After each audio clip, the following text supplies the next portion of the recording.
जिला अधिवक्ता संघ के 16 पदों के लिए आगामी 9 अप्रैल को चुनाव की तिथि निर्धारित है, जिसमें अध्यक्ष, उपाध्यक्ष, महासचिव, संयुक्त सचिव प्रशासन, संयुक्त सचिव लाइब्रेरी, कोषाध्यक्ष, सहायक कोषाध्यक्ष के एक पदों के अलावे 9 एग्जीक्यूटिव मेंबर के पदों के लिए चुनाव होना है।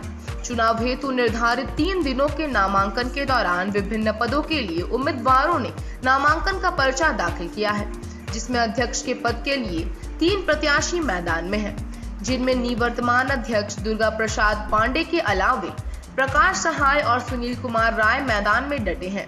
वहीं महासचिव पद के लिए निवर्तमान महासचिव चुन्नूकांत के अलावे विनय कुमार उर्फ विनय बक्सी, कामेश्वर प्रसाद यादव, उमेश चंद्र त्रिवेदी एवं मितेश कुमार सराख शामिल हैं। जातीय गोलबंदी इस बार के चुनाव में हावी रहेगा या काम के आधार पर मतदान होगा, यह तो वक्त ही बताएगा। हालांकि चर्चा है कि महासचिव पद के लिए चुन्नूकांत हैट्रिक लगाने के बिल्कुल करीब हैं। महासचिव पद के लिए निवर्तमान महासचिव चुन्नूकांत को हैट्रिक लगाने के लिए जातीय समीकरण और उनके द्वारा किए गए काम फैक्टर के साथ साथ वह एक अकेले उम्मीदवार दिखाई पड़ रहे हैं, जिन्हें सभी वर्गों का समर्थन प्राप्त है। बताया जाता है कि अधिवक्ता संघ में वोटर की संख्या 750 के करीब है।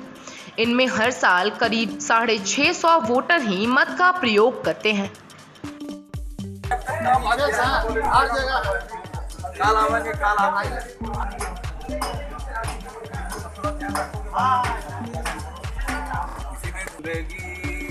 को बहुत प्यार हमें दिया, मौत से भी मोहब्बत निभाएंगे रोते चुनाव करेंगे। कोविड-19 का देखते हुए सब हम लोग चुन्नू भैया के पक्ष में चुनाव करेंगे, चूंकि इनका काम इस तरह से रहा जो हम लोग इसको वोट भी दे रहे हैं, बहुत कम दे रहे हैं। जिस तरह से इन्होंने काम किया है बहुत अच्छा है। तो चुन्नूकांत जी का सपोर्ट करूंगा और यूं ही नहीं सपोर्ट कर रहा हूँ कि उनका चेहरा देख करके, उनका काम को, उनका व्यवहार को देख के। चुनाव आगामी चुनाव 2021 जो कल उसका वोटिंग होने जा रहा है, इस वोटिंग में हर अधिवक्ता बहुत उत्साह है अच्छे कैंडिडेट को लाने का, अच्छा कैंडिडेट को लाने का। जैसे हमारे जीते हुए कैंडिडेट चुन्नूकांत जी जो बहुत सारे काम किए, जैसे शेड निर्माण किए, पंखा लगाए, पानी का व्यवस्था किए, छाता का व्यवस्था किए, हम लोग के लिए कुर्सी व्यवस्था किए, टेबल व्यवस्था किए। इसलिए हम सभी यंग अधिवक्ता एवं हर अधिवक्ता ये चाह रहे हैं कि इस बार भी भारी से भारी मतों से चुन्नूकांत जी आए, ताकि जो बकाया हम लोग का कार्य है, जो बकाया कार्य है उसे पूरा कर सके। और चुन्नूकांत जी को रहने से और हम लोग का एक फायदा हुआ है कि हम अधिवक्ताओं को मान सम्मान बहुत मिला है। अब तक जो पिछले जो प्रतिनिधि हैं उनका कार्यकाल बढ़िया है, संतुष्ट और उम्मीद है कि आगे भी हो वैसे ही टीम एक मजबूत टीम बने जो कि अधिवक्ताओं के कल्याण के लिए और मैं भी डिस्ट्रिक्ट बार एसोसिएशन के आसन चुनाव में मैं एक उम्मीदवार एग्जीक्यूटिव पद के लिए। जहाँ तक सेक्रेटरी पद के लिए जो है बात हो रही है, तो चुन्नूकांत जी का कोई विकल्प नहीं है। क्योंकि मैं पिछले 10 साल से मैं भी प्रैक्टिस में हूँ और मैं जब यहाँ आया था तो सुविधा के नाम पर एक बार हॉल के अलावा और बाहर में कुछ भी नहीं था, है ना। इनके आने के बाद काफ़ी कुछ बदला है स्वरूप, है ना। सभी भाई जैसे कि इसमें जिक्र कर चुके हैं, शेड से लेके और भी जो है फैन वगैरह। और सबसे बड़ा चीज़ है कि भौतिक सुविधा तो हुआ ही है, लोगों को बहुत मान सम्मान मिला है अधिवक्ताओं को, चाहे वो कनीय अधिवक्ता हो या वरीय अधिवक्ता हो, सबको साथ लेके चलते हैं। काम सचिव महोदय का अभूतपूर्व रहा है। वैसे काम हुए हैं, ऐसी समस्याओं का जो समाधान हुआ है जो पिछले कई वर्षों से लंबित था।